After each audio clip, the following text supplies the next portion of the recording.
have $10 to buy a blouse? No. All right, then. Can I have $10 to buy books? I want a receipt. I'll get it.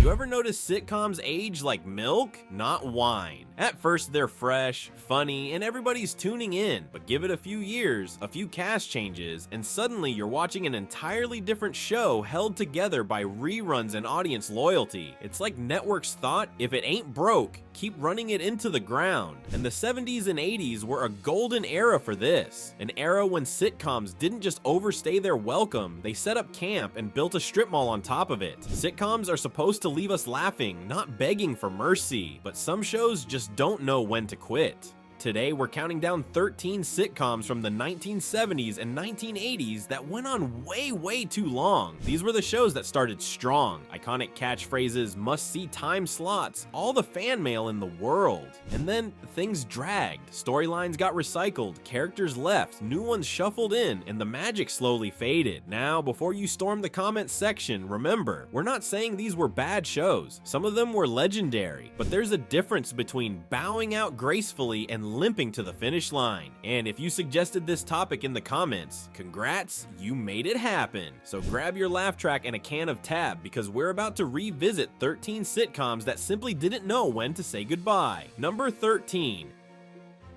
At its peak, Laverne and Shirley was America's favorite odd couple comedy, two working class gals navigating life, friendship, and Milwaukee beer. It was lightning in a bottle, but by season 8, that bottle was flat. Cindy Williams, Shirley, left the show, leaving Penny Marshall, Laverne, to carry the weight alone. Suddenly, Laverne and Shirley was just Laverne. Plotlines got weirder, the laughs got thinner, and audiences drifted. The once top-rated show stumbled into a quiet finale that nobody really remembers. Proof that even the most lovable roommates shouldn't renew the lease forever. Number 12. What started as a heartwarming fish-out-of-water sitcom became a cautionary tale in TV, overstaying its welcome. Diff'rent Strokes gave us Arnold's "What You Talkin' About, Willis," a line that could stop traffic in the 80s. But by the later seasons, the charm wore off. Cast members grew up, new characters were awkwardly forced in, and the tone turned oddly serious. By the time it shuffled to ABC for its final year, fans had already changed the channel. Number 11.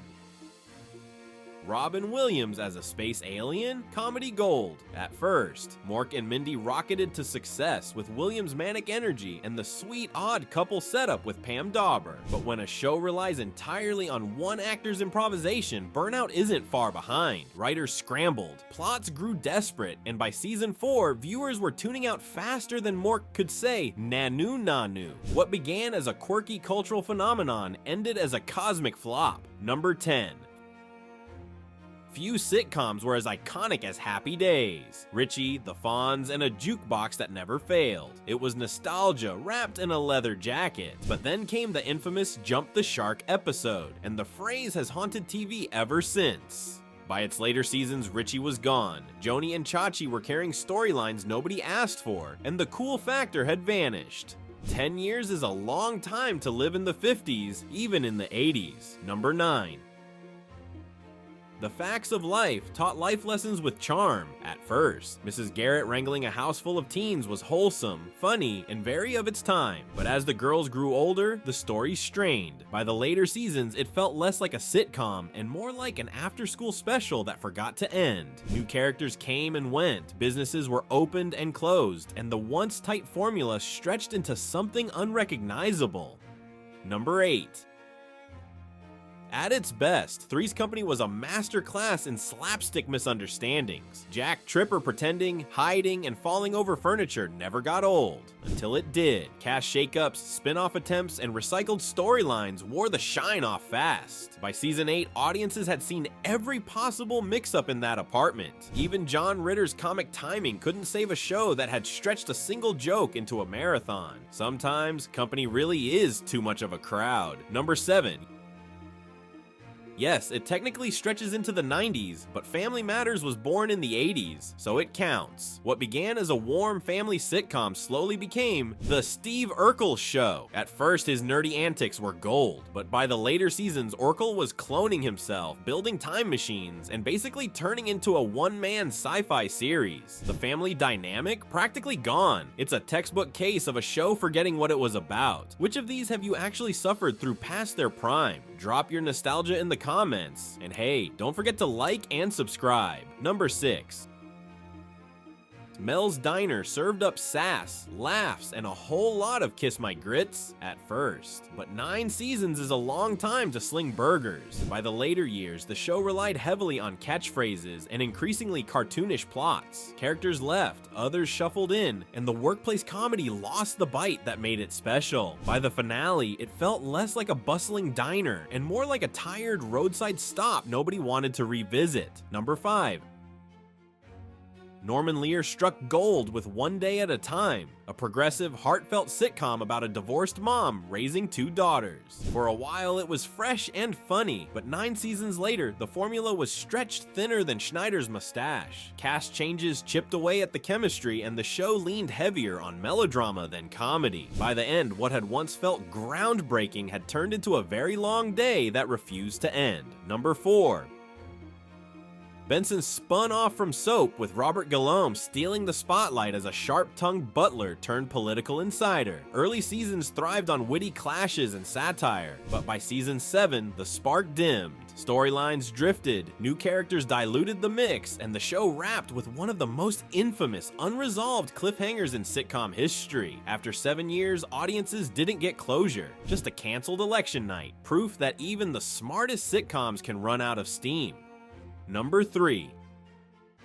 At first, Charles in Charge was a quirky sitcom about a college student babysitting kids. Scott Baio playing the affable live-in helper. Cute, harmless fun. But after being canceled by CBS, it came back in syndication with a whole new family. Same Charles, different house. The reboot dragged on for years, recycling plots and leaning hard on Baio's charm.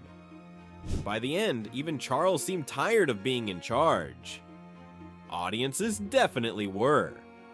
Number 2. Silver Spoons was peak 80s fantasy. Ricky Schroeder living every kid's dream with arcade games in the living room and Alfonso Ribeiro popping in to dance. But what happens when your child star grows up? By the later seasons, the rich kid Wonderland angle didn't work anymore. The show tried to get serious, leaning into teenage drama instead of playful comedy. Viewers tuned out, and the once fun wish fulfillment sitcom sputtered to a dull ending. Number 1. Nothing says Saturday night comfort TV like The Love Boat. Every week promised guest stars, romance, and just enough silliness to keep things afloat. For a while, it worked. Viewers tuned in to see which celebrity would stroll down the gangplank next. Charo again? Sure, why not? But by its later seasons, the formula had run aground. The novelty wore off, plots blurred together, and the guest stars felt more like desperate stunts than fun surprises. 9 seasons and multiple specials later, the once glittering cruise ship of network TV looked more like a stranded dinghy. The Love Boat proved you really can have too much of a good voyage. And there you have it, 13 sitcoms from the 70s and 80s that just didn't know when to call it quits. From roommates splitting up to nerds building time machines, these shows proved that even the brightest comedies can dim if they hang around too long. It's not that they stopped being important, many of them were groundbreaking, beloved, even cultural landmarks. But when networks chase ratings instead of storytelling, you get bloated finales, cast departures, and cliffhangers that never resolve. It's almost comforting in a way, because if sitcoms can teach us anything, it's that timing is everything. A perfectly delivered punchline lands in seconds, but a show dragging on for years? That's just awkward silence with a laugh track. Of course, nostalgia softens the edges. We still remember the catchphrases, the theme songs, the stars who made us laugh, even if their shows overstayed their welcome. And that's why we're here, still talking about them decades later. So which of these did you stick with to the bitter end? Let me know in the comments. And if you want more pop culture deep dives, hit subscribe. I'll be back with more blasts from the TV past. Until then, good night, Sitcom Nation.